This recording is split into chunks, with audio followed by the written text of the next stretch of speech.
Details లోకి వెళితే AP liquor కేసులోకి ED enter అయింది. హైదరాబాద్ లోని కాచారంలో పట్టుబడిన 11 కోట్ల వివరాలు ఇవ్వాలని ఈడీ కోరింది. లిక్కర్ స్కామ్ కేసులో ఇప్పటికే ఈడీ కేసు ఫైల్ చేయగా కాచారంలో సిట్ స్వాధీనం చేసుకున్న 11 కోట్లకు సంబంధించిన వివరాలు ఇవ్వాలని కూడా కోరనుంది. మరి ఇప్పటికే రాజ్ కేసిరెడ్డి స్టేట్మెంట్ రికార్డ్ చేసింది ఈడీ. ఇటీవల చంద్రారెడ్డిని సైతం విచారించింది. అటు సీజ్ చేసిన 11 కోట్లను కోర్టుకు సమర్పించనుంది. ఇక సిట్ నగదుపై కోర్టులో మెమో దాఖలు చేయనుంది. కోర్టు ఆదేశాలతో ఇవాళ సిట్ అధికారులు డబ్బును తరలించనున్నారు.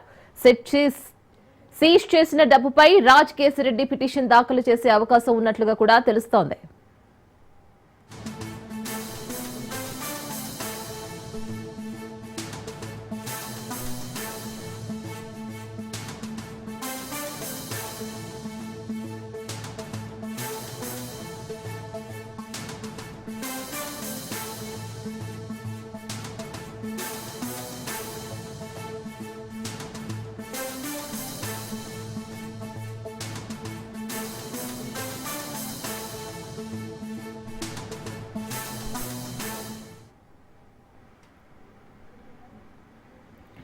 ఏపీ లిక్కర్ కేసులోకి ఈడీ ఎంటర్ అయింది. హైదరాబాద్ లోని కాచారంలో పట్టుబడిన 11 కోట్ల వివరాలు ఇవ్వాలని కూడా ఈడీ కోరింది.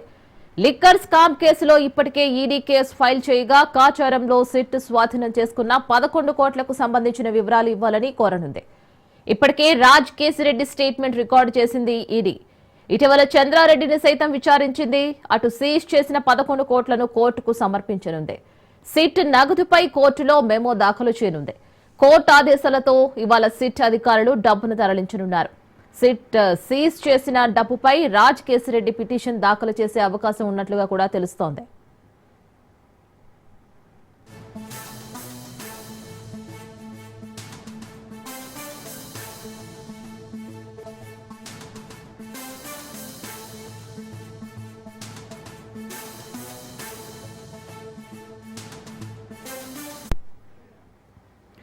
ఏపీ లిక్కర్ కేసులో ఈడీ ఎంటర్ అయింది. హైదరాబాద్ లోని కాచారంలో పట్టుబడిన 11 కోట్ల వివరాలు కూడా ఇవ్వాలని కూడా ఈడీ కోరింది. సో దీనికి సంబంధించి పూర్తి details AP bureau chief Kranthi అందిస్తారు లైవ్ లో. క్రాంతి,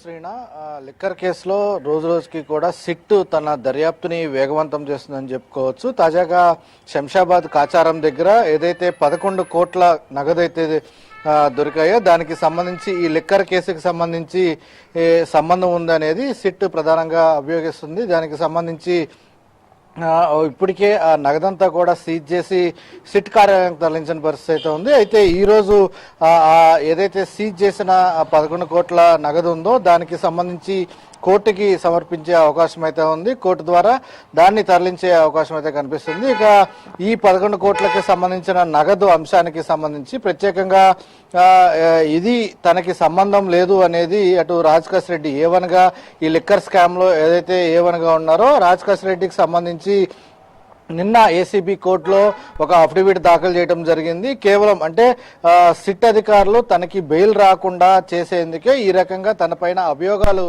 చేస్తున్నారు.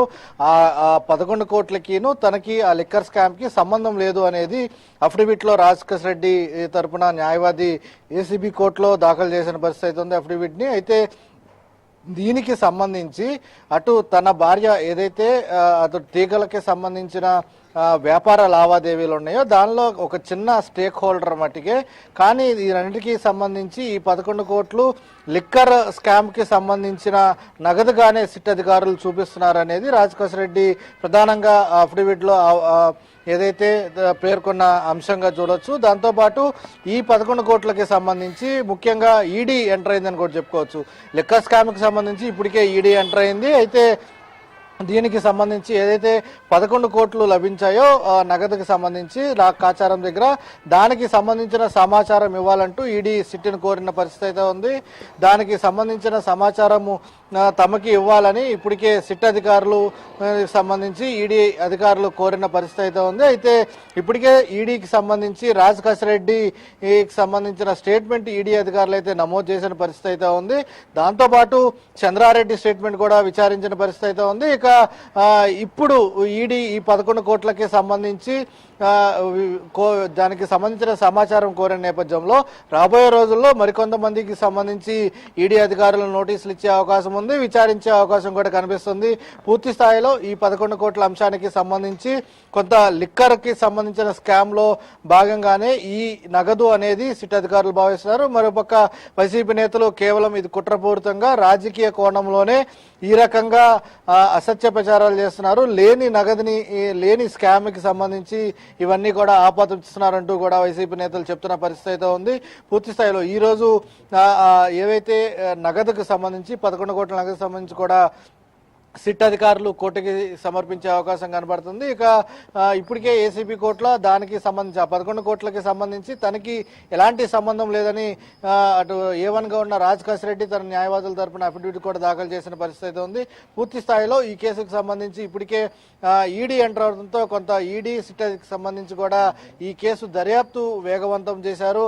దర్యాప్తులో కొన్ని కీలకమైన అంశాలను కూడా పరిగణలోకి తీసుకుంటూ క్షుణ్ణంగా కూడా ఈ కేసును దర్యాప్తు చేస్తారని కూడా భావించవచ్చు. దానిలో భాగంగానే ఇప్పుడు కాచారం అయితే ఈ రోజు రేపట్లో మరికొన్ని చోట్ల సోదాలు జరిగే అవకాశం అంటూ కూడా కొంతమేర సమాచారం అందుతున్న నేపథ్యంలో ఇప్పటికే అటు ఎయిర్పోర్ట్ లో వరుణ్ కి సంబంధించి ఏదైతే రాజ్ రెడ్డికి సంబంధించి కలెక్షన్ ఏజెంట్లో ముఖ్యమని భావిస్తున్నారో ఆ వరుణ్ ని కూడా శంషాబాద్ లో నిన్న అదుపులోకి తీసుకున్న పరిస్థితి అయితే ఉంది.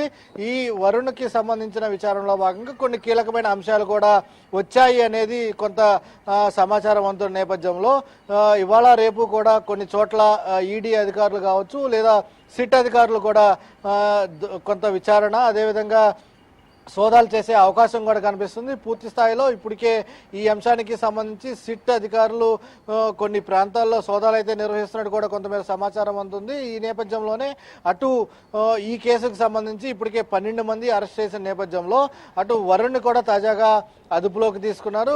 దీనికి సంబంధించి వరుణ్ ఇచ్చే సమాచారం మేరకు మరికొంతమందిని ఈ కేసులో విచారణకు పిలిచే అవకాశం అయితే కనిపిస్తుంది.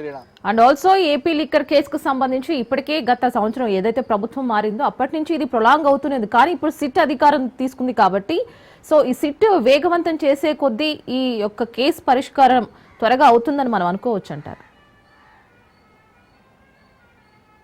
ఖచ్చితంగా సిట్ ఏదైతే గత ప్రభుత్వ హయాంలో లిక్కర్ స్కామ్ అనేది పెద్ద ఎత్తున జరిగింది అనేది ప్రస్తుతం అధికారంలో ఉన్న పార్టీకి సంబంధించిన నేతలు గతంలో ఆరోపించారు. అయితే ప్రభుత్వం మారిన వెంటనే కూటమి ప్రభుత్వం అధికారంలోకి వచ్చిన తర్వాత ఈ స్కామ్ పైన ప్రధానంగా విచారణ జరిపించేందుకు ఒక సిట్ని ఏర్పాటు చేశారు. సిట్ కూడా అదే స్థాయిలో వేగవంతంగా విచారణ కూడా చేస్తూ వస్తుంది. కీలకంగా ఒకరి తర్వాత ఒకరిని విచారిస్తూ దీనిలో చివరి దశకు చేరుకున్నారు సిట్ అధికారులు అనేది కొంత జరుగుతున్న ప్రచారం నేపథ్యంలో ఇప్పటికే అటు వైసీపీలో ముఖ్య నేతగా ఉన్న మిథున్ రెడ్డిని కూడా అరెస్ట్ చేసిన పరిస్థితి అయితే ఉంది. తర్వాత ఎవరు ముఖ్యమైన వ్యక్తే ఈ స్కామ్ కి సంబంధించి సూత్రధారిగా ఎవరు ఉన్నారు అనేది లాస్ట్ ఆప్షన్ కూడా చెప్తున్న పరిస్థితి అయితే ఉంది. కాబట్టి ఖచ్చితంగా సిట్ అధికారులు ఇప్పటికే ప్రాథమిక ఛార్జ్ షీట్ను కూడా కోర్టులో సమర్పించారు. ఇప్పుడు ప్రాథమిక ఛార్జ్ షీట్ కోర్టులో సమర్పించిన తర్వాత నిందితులకి ఏదైతే అరెస్ట్ అయిన నిందితులు ఉన్నారో వాళ్ళకి బెయిల్ వచ్చే అవకాశం ఉంటుంది. కాబట్టి ఆ బెయిల్ రాకుండానే ఈ రకంగా నగదుని చూపించారు. అక్రమంగా ఈ నగదుకి సంబంధించి లిక్కర్ స్కామ్ కి సంబంధించి సంబంధం లేకపోయినా కానీ ఈ రకంగా బెయిల్ రానివ్వకుండా చేస్తున్నారనేది అటు వైసీపీ నేతల నుంచి వస్తున్న ప్రధానమైన ఆరోపణ. మరోపక్క ఈ స్కామ్ కి సంబంధించి 11 కోట్ల రూపాయల నగదు నిన్న ఏదైతే కాచారం దగ్గర పట్టుబడ్డాయో దానికి సంబంధించి లిక్కర్ స్కామ్ కి సంబంధించి సంబంధం ఉంది అనేది సిట్ అధికారులు చెప్తున్న వర్షన్గా చూడొచ్చు. ఈ నేపథ్యంలోనే దీనికి సంబంధించి ఈ 11 కోట్ల నగదు అనేది కోర్టుకి ఈ రోజు సమర్పించే అవకాశం కనబడుతుంది. ఇంకా రాబోయే రోజుల్లో కూడా పూర్తి స్థాయిలో మరికొంత వేగంగా ఇప్పటికే ఈడీ కూడా ఎంటర్ అయింది. ఈడీకి సంబంధించి కూడా ఈ 11 కోట్ల సమాచారం సిట్ అధికారుల నుంచి కోరిన పరిస్థితి ఉంది. ఒక పక్క ఈడీ ఒక పక్క సిట్ ఈ రెండు సంస్థల నుంచి కూడా ఈ కేసు పట్ల కొంత దర్యాప్తు వేగవంతంగా జరుగుతున్న పరిస్థితి అయితే కనిపిస్తుంది. పూర్తి స్థాయిలో రాబోయే రోజుల్లో ఈ కేసుకు సంబంధించి ఒక కొలిక్కి వచ్చే అవకాశం కనబడుతుంది. ఇప్పటికే దాదాపు చివరి దశకి ఈ కేసు చేరుకుంది అనేది కూడా కొంత పెద్ద ఎత్తున ప్రచారం జరుగుతుంది. కాబట్టి అసలు కీలకమైన వ్యక్తి ఎవరు అనేదే ఇప్పుడు ప్రస్తుతం ప్రశ్నార్థకంగా మారింది. దానికి సంబంధించి సాక్ష్యాధారాలు సేకరించే పనిలో అటు సిట్ కావచ్చు లేదా ఈడీ అధికారులు కావచ్చు, ఇద్దరు కూడా నిమగ్నమైన పరిస్థితి అయితే ఉంది. దానికి సంబంధించి క్షుణ్ణంగా ఈ కేసుకి ఒకరి తర్వాత ఒకరిని విచారిస్తూ అవసరమైతే అరెస్ట్ చేస్తూ కూడా ఈ కేసుకి అధికారులు దర్యాప్తు కొనసాగిస్తున్న పరిస్థితి అయితే ఉంది. Right Kranthi, thank you for the update.